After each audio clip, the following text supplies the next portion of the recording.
You are welcome back. So we are turning our attention to what I think is one of the most underappreciated sporting teams in the history of this country. So between 1957 and 1966, Dublin won 10 senior camogie titles in a row. In fact, if you go between the years of 1948 and 1966, the Dubs won 18 out of a possible 19 titles. So that's basically 20 years losing one championship match. It's fair to say this is the most dominant run we've seen of any county in any Gaelic Games sport at senior level. And I'm delighted to say that Kay Ryder, who has 10 All-Ireland medals from that era, is with us in studio. Kay, you're very welcome. Thank you very much. And we also have Patricia Woods Timmins, who has 5 All-Ireland medals and a National League title as well. Patricia, thanks a million for joining us as well. You're very welcome. Thank you. So we've been wanting to do this piece for a while, and it kind of feels like the end of September is a great time to do it. This is the time when you were in your pomp. I think, what are we talking now? 60 years since the 1965 title case, and when you were captain that year in 65, I believe you've been honoured in Croke Park for the last number of years in terms of recognising those achievements. Yes, I have. I'm delighted over it, and I'd forgotten all about those years type of thing at that stage, at this stage of my life, you know. So it was great to see that Dublin were being honoured. They make a big fuss of the teams in all the other counties, but they don't get as much fuss made of them in Dublin here. Yeah. That we're all around the country to get welcome home and a big meeting, and they all meet there, you know. So, but that's Dublin falls short of that. They get no welcome or no congratulations from the Dubliners themselves. Right. Why is that? I don't know. It's maybe because the Dublin team is made up of the girls from all parts of Dublin, and Dublin is so big that you couldn't have it in any one area. Yeah. And again, Dubliners, they're in Dublin, and but it's the welcome home the others get when they go back, and they get kind of the train stops nearly everywhere, and there's a huge fuss of them. Yes. But there's no fuss when we're presented with medals, end of story. That's it, you know. There's no more celebrations. But I can just see down the country, the celebration, they go to schools and they go, they're asked here, there and everywhere, you know. So, and they meet the children and talk to them. But that never happens to the Dublin team. I think that was just a matter of time, though. At the time, lady sports just weren't patronised by most people, even ladies. And therefore, that sort of carry on wasn't catered for, not even in the men's sports at that time. It was only at a later stage that they started visiting hospitals and so on, and that the counties made more of their county team when they won. Yeah. Unfortunately, we didn't win until 84, and it was about that time they started doing that sort of thing. Yeah. Do you feel... as a norm. Yeah. Do you feel, Patricia, as if what's happening now in terms of being honoured in Croke Park this summer, for example, is that filling in those gaps a little bit? Do you feel finally you're getting the appreciation? Well, I never expected great expectations from anybody. I just loved playing, and it was just a joy to represent your county. And the fact that you won would be a bonus every time, of course. But the idea of going back 60 years and finding all the people concerned in that year and bringing them for a special lunch so that we could all meet up again, that was wonderful. Yeah. It still is. We're still 1 year to go. And I thought that was a terrific idea and a very generous one. I think it's fair to say that there is nowhere near the information around your team that you deserve. And I mean, not only in terms of the games that you play, the finals that you won, and some sort of depiction of the great players, which is a shame, but we do have the opportunity today to... Well, I have the opportunity to learn first and foremost, our audience does as well, a little bit about your own backgrounds and the greatness of your team.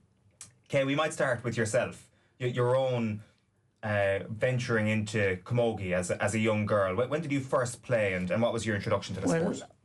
It was during when I was growing up, it was during the war years, so there was no cars on the roads, and the bus service was very limited where you could go. And so I just played hurling on the street in Dublin. I hadn't heard of the word camogie even. Right. And it wasn't until I went to secondary school, I was boarding in Carrickmacross in County Monaghan, that I actually heard of the word camogie. And we got training there from a brother, number one, from the brothers in Carrickmacross, our brother Patrick, and then we played 2 matches a year. We played against Monaghan and we played against Dublin, and that was the extent of matches that I played between 13 and 18.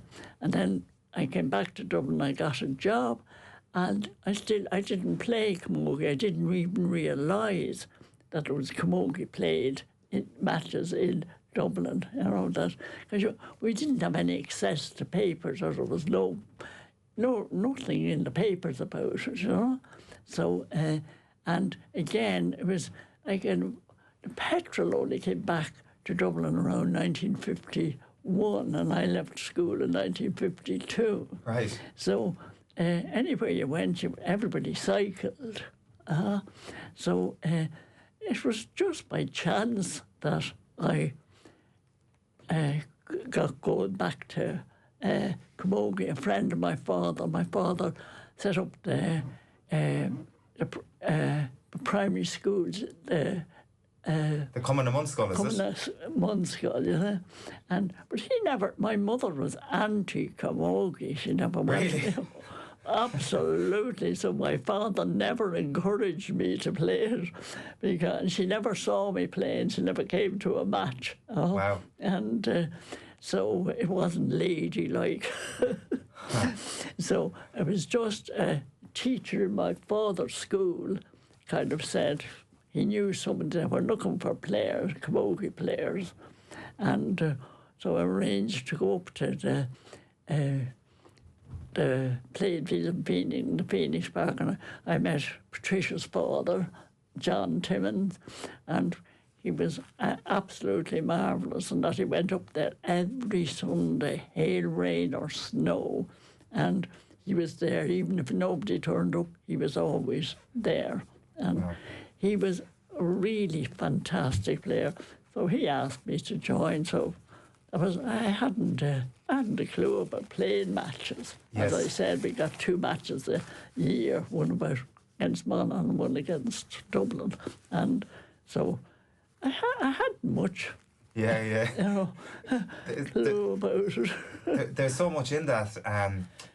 The playing on the streets, playing hurling on the streets. Are you one of a number of girls playing hurling on the streets, or are you just joining in with the lads? Well, only about 1 or 2 girls. Okay. So it was hurley to me, like it wasn't camogie. Yes. And I know that we played a lot, we did an awful lot of running. Yeah. That we'd have competitions between ourselves, running around the block. There was a block of 12 houses, So that's why I got, I think I was very fast running, and I think that was an advantage. And I keep saying to anybody today, would you ever increase your speed, particularly to the Dublin team? I said, if you don't get to the ball first, I said, you're not going to do any good, so you have to be fast on your feet. Yeah. And I still think, even though the game is totally different than what we played nearly all ground camogie, yes. Where now it's all kind of in the air and that they're playing.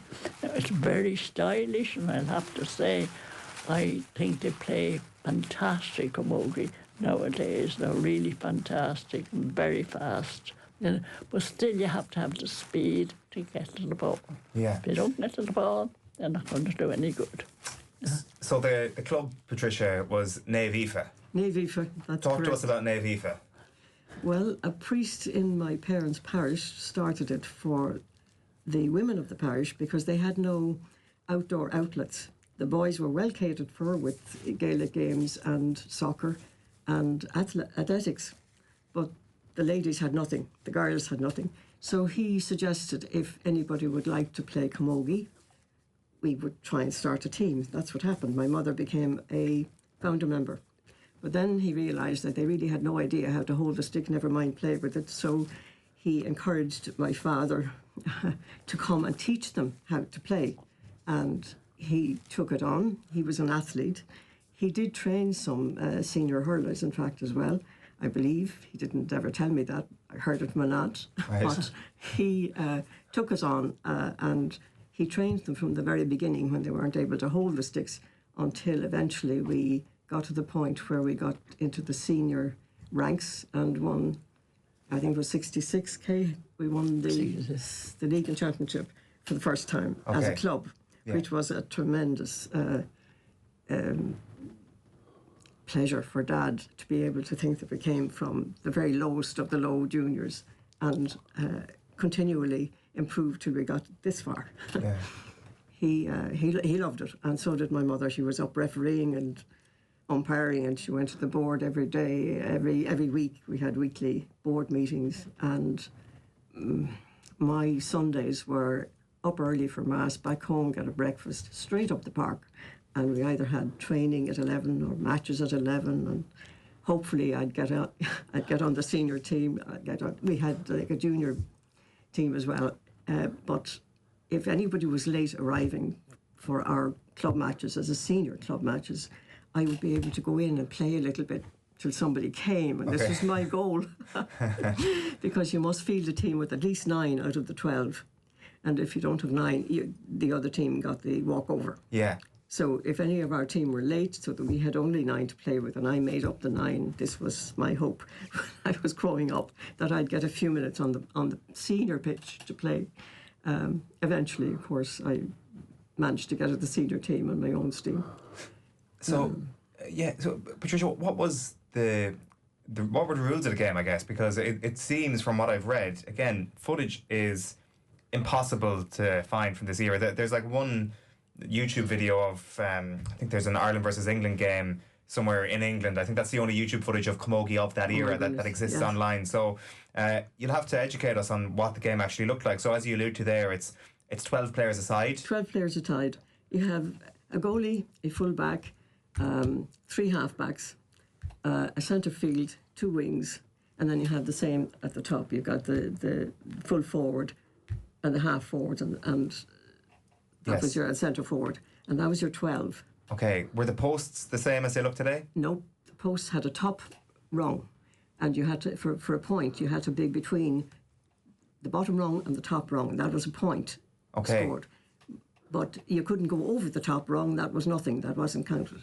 Right, so it had to go over the bar, but under the other bar. But under the other bar. Right, exactly. okay. Exactly. What was the thought process there, or why did that rule exist? I don't know, actually. I think it was more to gauge, to give us a little more skill effort to get it between the two, not sky it. And was that like a postage box sort of thing, or was it easy enough? It was quite a good distance. It was more than the distance between ground level and the first bar. I see. It was about not quite double, but 1.5 anyway. Okay, that's a pretty good picture of it. Yes. So goals dominated the game. Yes, well, if you're lucky enough, points, but goals because of our ground play, I suppose. When you had frees, of course, that's when you pointed. Yeah. Because you're rising the ball to point. Mostly, as Kay says, it was ground play, but you could catch the ball on the hop and you'd have a high ball any time. Okay. And that seems to be, I think, the past. It's not used that much, as I can see it now anyway. And of course, we cut the balls from the sideline, as they still do. Yes, we do know a little bit from a brilliant exhibition that was done around camogie artefacts a couple of years ago, and on display was the garb that you wore. Talk to us about that. Well, mostly we had gym slips. Okay. Mostly, and you'd have a blouse underneath it and a sash and long black stockings. At least the early years was all black stockings, and we only had what were called hockey boots, which were canvas boots, because the leather boots hadn't come in at the time we were playing our first intercounties anyway. So your feet got very wet if it was anyway wet on the ground. Yeah. You know, if the grass was wet and that. And of course, if you got a wallop of the ball, and you felt it more than you did if you had leather boots. I can imagine. Yes, but gradually the leather boots came in and that helped. And in the Dublin uniform, that was a blue. It was called St. Patrick's Blue, which was a mix between a pale green and a blue. And it was made of light wool material. You had your number sewn on the back, and if you had to change gyms so that it didn't fit, you may have to be given your number to sew on for the day so that you're number 9 instead of number 3. That uniform fitted better. And who would sew it on? Oh, the player. Right. Yes. And the player provided their own blouse, white blouse, and their own sticks and boots and everything. There was no such thing as sponsorship. Yeah. And you went there on the bus, or you cycled, or you got a lift with somebody. But I remember going in the bus. Dad didn't have a car at the time. He never drove. We went most places on our bikes. But when we went to Croke Park, we took the bus because we used to have a meal afterwards with the opposite team. Okay. And then the medals were given out at that meal, and we'd have a sing-song and so on. It was very innocent stuff and very enjoyable. Wow. Yeah. What are your memories of the uniform and the woolen frock in particular, Kegs? I must say it does look and less than ideal for athletic performance. Yeah, more than less than. It was on a hot day, you know. You didn't collapse with the heat, you know, and you were just muffled up, but that's all you can say. And you can't play any sport kind of muffled up, you know. That's but it was very, very warm because it's a long woolen, long socks, the kind of the heavy gym slips, you know. And we had that all the time, you know. So it was very hot, but what, you know, that and if it was raining, sure, the whole uniform got wet, soggy wet, and be very heavy on you, you know. So I don't think any of that really bothered us too much at the time. No, because we were so delighted to be on a panel representing Dublin. It doesn't matter if they asked us to go out in sackcloth and ashes, we'd be happy to do that. It's fascinating where camogie actually sat at that point. Like it's really interesting, Kay, that you'd never heard camogie, the word used before. If you go back through the Roll of Honour of camogie, Dublin won the first All-Ireland as far back as 1938. So the sport existed, but obviously in a very, very small capacity. And look, I'm sure your mother was far from the only person in Dublin at the time who thought it was, you know, not right for women to be or girls to be out playing. A lady could play tennis. End of story. Was that it? Oh no, he had no running now either. Right. Anything like that, you know. And like as if there was no write-up. When they write up about a match on a Tuesday to be a paragraph in the Evening Herald, but that's all the reports on the matches. There's very little reporting on camogie matches. Yeah. And so... Did you realise that you were trailblazers at that point? That you were going against the curve in terms of what Irish society was telling young girls to do? No, kind of.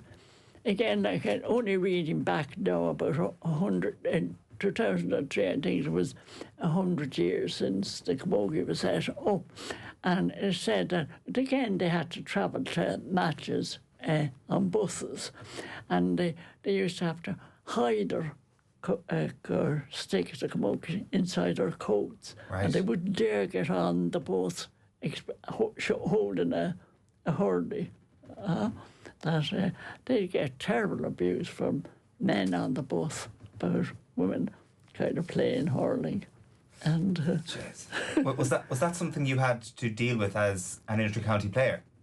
No, you were not okay. at that stage. I was just reading about when they started it off in UCD, I think, and that they had to hide their sticks if they were travelling by public transport. Okay. And people were so much against women playing a sport like that.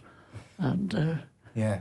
Can I ask you, Kay, It's a broad question, but what made your Dublin team so great? As I say, the 10 in a row is an astonishing thing that's never been done in any of the senior codes at inter-county level. How come you're the ones that did it? I think that there was nearly all the same players. It was only ever kind of one or two new players brought in on the team. So there was great cohesion against the players. And I could tell nearly where I played centre forward on the Dublin team, and I could tell where the forwards were exactly without turning around. I would know kind of where to hit the ball. And there was this understanding between them because we were playing so long together. And that kind of made the team kind of why it was so good at that time. You know, the same players all knew kind of where the ball was coming from and who to hit it to, and knew where they would be, you know, without even looking round. Yeah. You know where they'd be, out the corner of your eye, you know where they'd be, you know. So it was a similar enough team year in, year out? Yes, yeah. Okay. There's only, you'd only have maybe one or two different people. Yeah, well, Patricia, I presume you're one of the new people one of the years, right? I was one of the years. Yes. At what stage do you come into the setup? In 1962, in my mid-teens, yes. Can I ask, what did you think of a player like Kay Ryder when he came into the team? Somebody who'd already got a few All-Irelands under her belt and had proven herself to be great. I well used to Kay because she played in our club. In the club, of course, yes. And of course, I was well aware of her status. Yeah.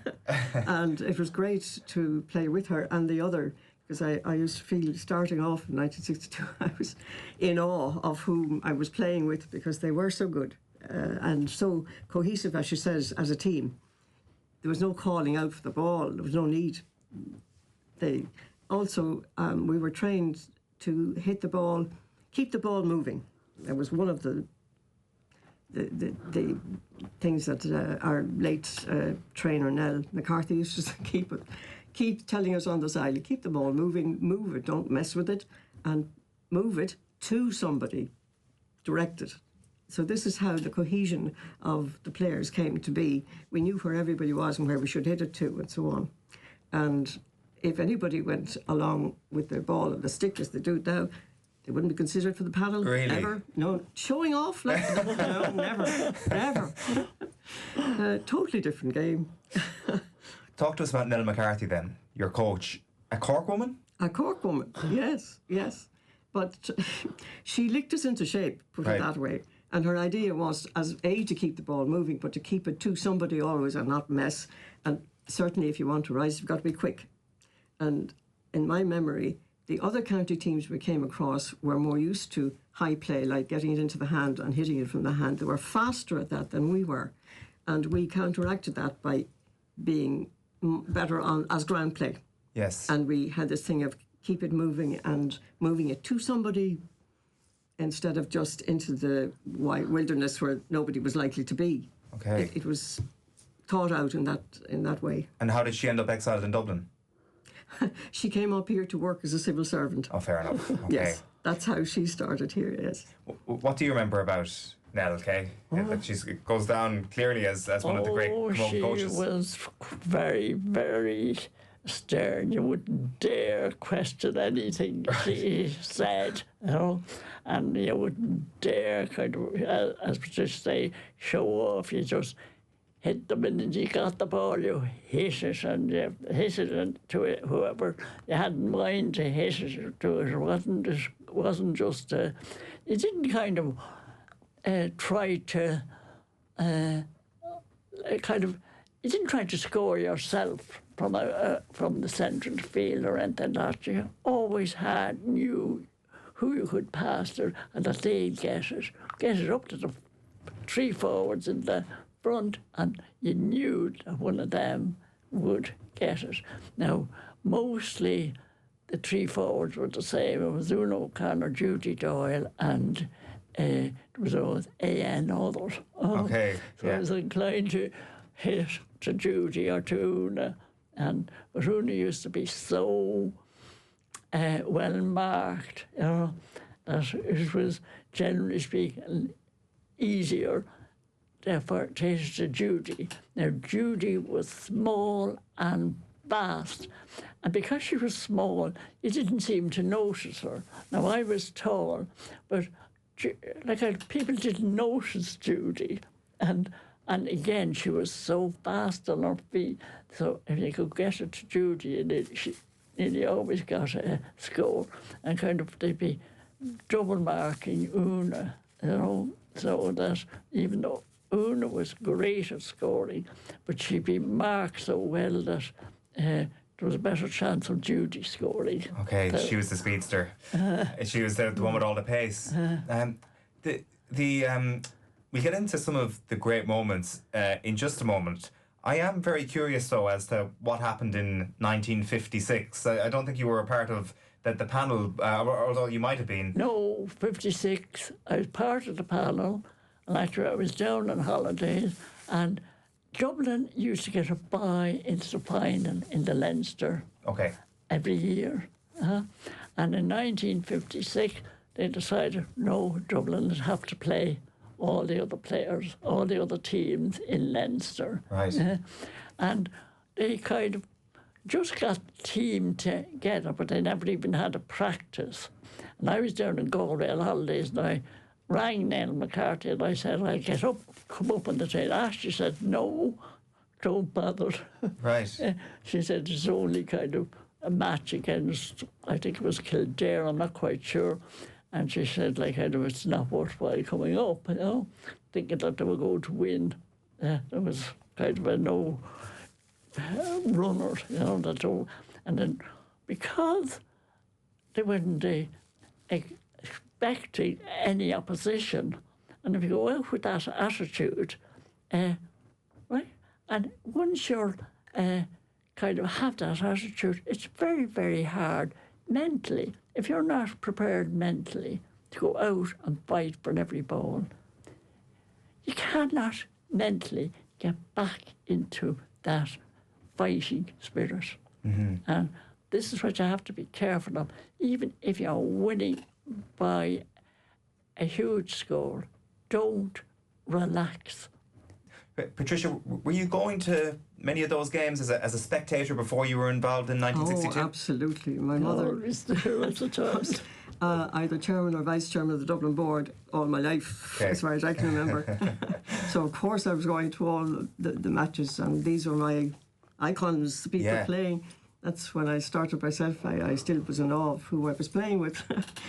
But I certainly, was at all the matches. And what made that team so great, Patricia? Two or three things. One, the discipline. They were ready to be told how to do and what to do, and they did it. And secondly, the idea of keeping the ball on the move and passing it accurately to another member of the team.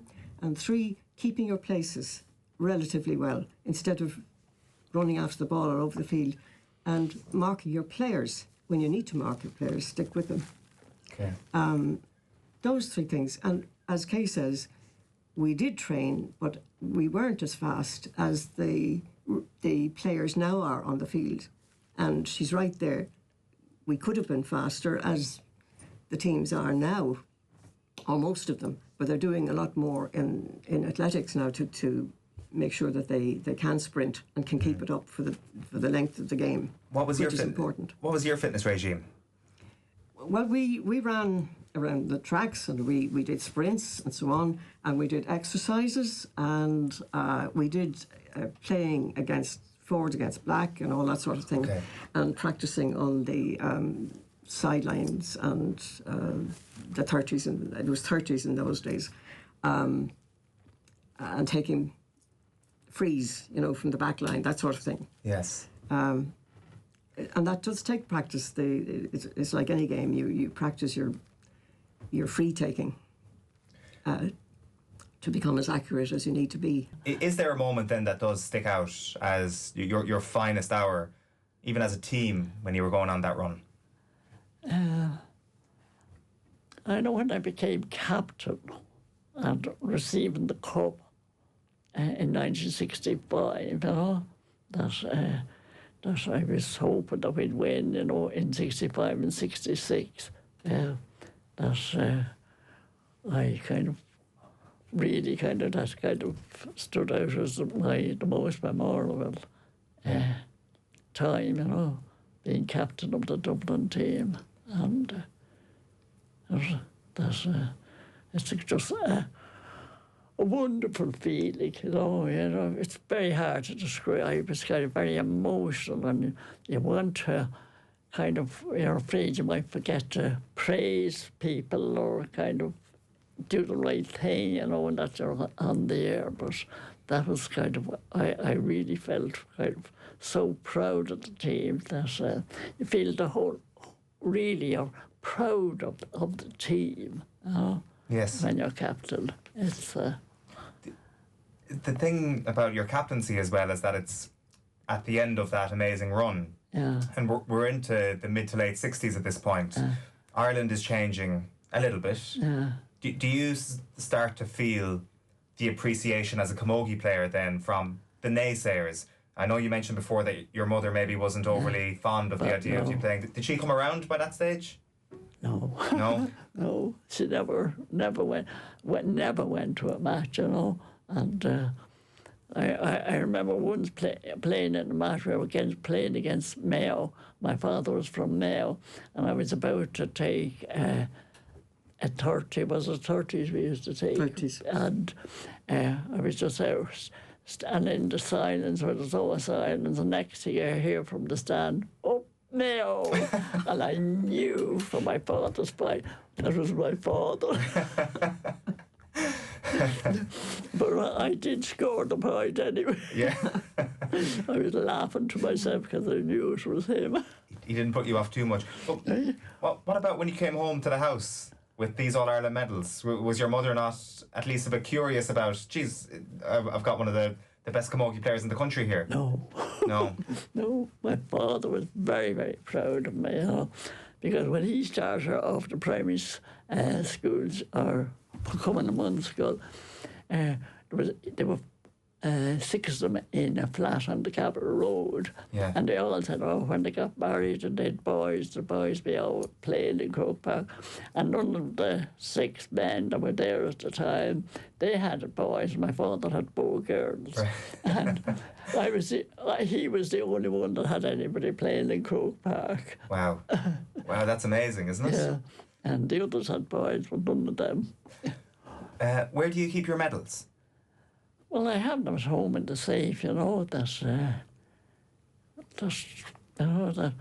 I got 2 lovely bracelets made of them. I had 10. It was Patricia's father made the bracelets, you know, and Yeah. he made the bracelets for me, you know. And I have 2 daughters, so I can give 5 to one and 5 to the other. One girl is definitely not sport-oriented. The other girl would have been very, very good at any game she took up, but she wasn't interested in playing she's marvellous at tennis. She played hockey, she played badminton. She was always number 1, you know. Right. But she wasn't interested in competing, you know. Yeah. The The bracelets is something I've read about. Patricia, this is the family business. Yes. The jewellers, they still make the current Celtic crosses. Your relatives. Yeah. I continued the business from Dad. Yes. As much as I could. So it's your children that make the Celtic crosses? We don't actually make them. We don't make a lot of jewellery now. Okay. But he was into jewellery and medals. Medals was his main thing. Right. Making medals. Mostly for GAA, soccer, any sport, but it was by hand. Stamped it and the enamelling and everything like that. He did with the pestle, mortar and pestle. No way. And he had to grind it into, very slow process. But as he aged, he wasn't able to keep going as much, and I was trying to I would hate his name to die out. So I used to give him a hand as much as I could. I'd do whatever bookwork was necessary, of course, and help him with getting to the assay office because he didn't drive and he used to go on the bicycle. So when I was in a position that I could drive him there, I would do that. So we now have my husband found this magic machine in Italy, which nearly bankrupted us until we got it working.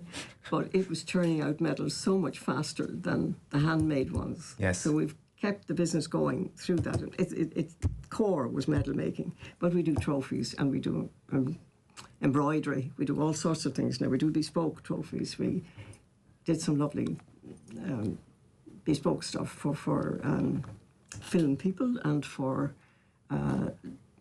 annual trophies that they wanted something different. Okay. If they had an idea in mind, we'd try and make it up. And we do medals and trophies for all of the sports, every sport we have in Ireland now, thankfully, and some abroad. We've done the UN medals, we used to do the guards' insignia and the soldiers' insignia and all of that sort of stuff. So Right. it's certainly kept us going. You've actually brought the bracelets in with you, I Kay. just wanted to show you the bracelet. They're absolutely amazing.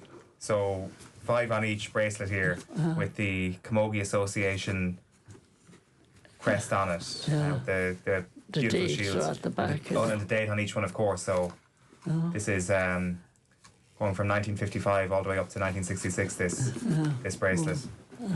And then I had the 2 bracelets. Fantastic. You have them as well, Patricia, I believe. Yeah, Yes, is mentioned to bring them, so there you yeah, go. a prized possession, to say the least. Prize business, yeah. Slightly different bracelet effect. Right. Amazing. Yeah. There's a stronger chain on this one anyway. Yes, well, I got that as a present from my husband, and I decided to put the medals on it instead of charms. Yes, okay. It's a good idea. Yeah. And then one on a badge as well. Yeah, On a that clip. made this. This is the first one, yeah. Amazing. And it says as well on the back of one of the... It says, "All my love, Liam," it says on the back of... That's where I got the bracelet from first, yeah. they're beautiful. And the bracelet. And 4 on the bracelet, and then Dad had made that with the first one. He'd already done that. Yes. And the rest start coming, yeah. It's absolutely fascinating. There's loads more that I'd love to ask you. There's just one or two other things just to kind of tie this all together. After the 10 in a row, Patricia, it's been mentioned in this conversation already, there's only been one more All-Ireland won since then. So it was 25 titles Dublin had won in Camogie by 1966. And between 1966 and 2025, there's only one, 1984. That's right. What happened? Well, in my view, the discipline, in a way, broke down to a degree that the team some of them wanted to do their own thing and have more high ball play or do a little bit of their own stuff on the field. And that, in my view, led to a little bit of resentment between the players without actually voicing it, that why is she not doing as she was told, kind of thing? Why break up the pattern that we had of a cohesion? And some people, instead of doing as we had agreed, this person takes threes from the back line, this person takes from the centre, this person, somebody else will come up and say, "I'll take that." And you don't fight on the field. So I think that was partly how Dublin started to, how should I say, lose their cohesion is the best way of putting it. That they didn't stick to the age-old practice of moving the ball, keeping it moving, and keep your places and make sure whoever's in that position should be good enough to hold that position. And at that time, until I was finished playing, we were not allowed to take players off and replace them unless they were injured and had to come off. And sometimes that too was a problem, because if there's an injured player on the field, she's hurt her leg and she's only limping and she doesn't want to come off, she's not coming off when she's called off. Yeah. That creates an ill feeling between the players in their heads. We never voiced it, but you could see that there was uneasiness. And I think that was partly how we didn't win as often afterwards. And of course, I'm not taking it from the county teams. They increased their ability tremendously and went from being mediocre to better, and they deserved all their wins, all of them, yes.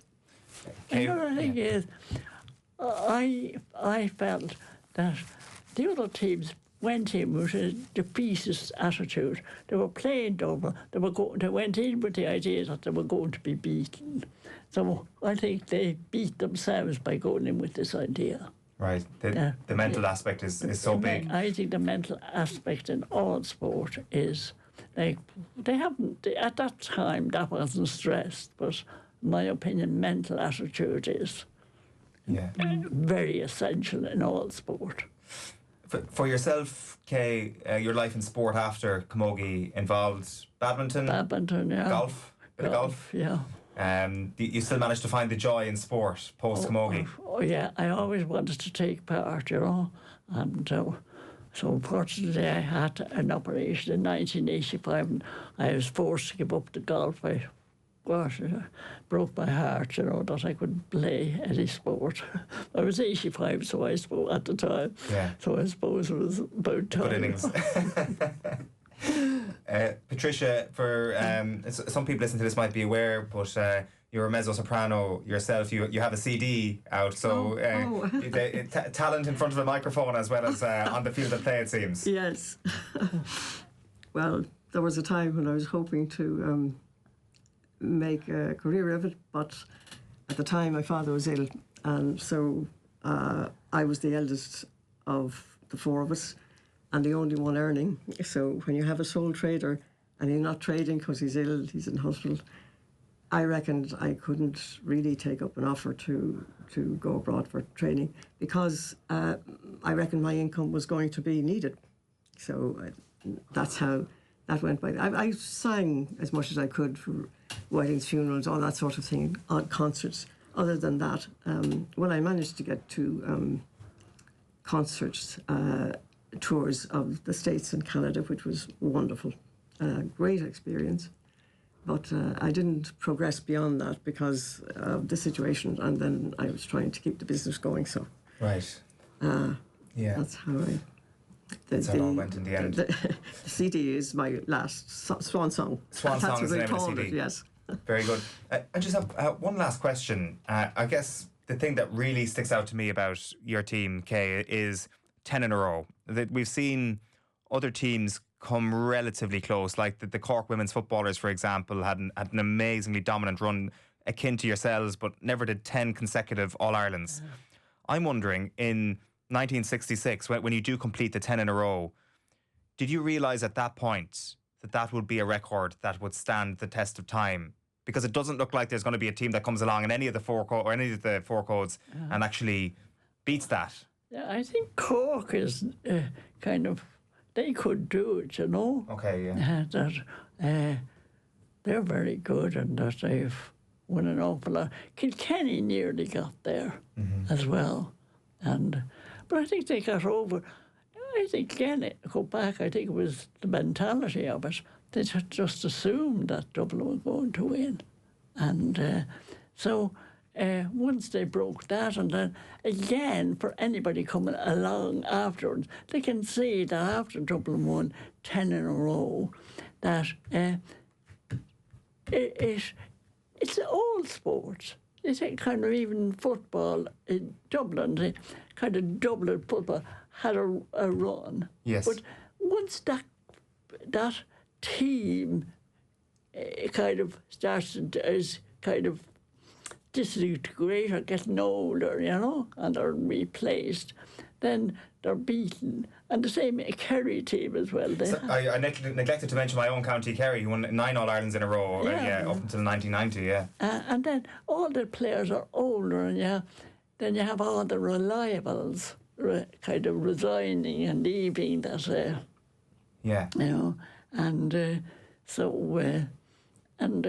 I kind of, you don't want to put them off the team and that, but kind of they are younger players coming up, and then sometimes the younger players, as in Dublin, they think they'll never get on the Dublin team. Yeah. Because it's a solid Dublin team there, but the players are getting older and they're not as good as they were. They definitely started to decline. And it's an amazing thing, an unbelievable story. It's been a pleasure spending some time in your company and learning a little bit more about the era in which you played camogie and the context around it has been so interesting. Thank you so much for coming in and bringing your medals with you as well. They're beautiful pieces of jewellery. You have been listening to Kay Ryder and Patricia Woods, Niamh Timmins here in studio talking about their memories as part of the greatest Dublin camogie team of all time and potentially the greatest Gaelic Games team of all time. We'll take a quick break. Thank you very much, folks. Thank you. Thank you.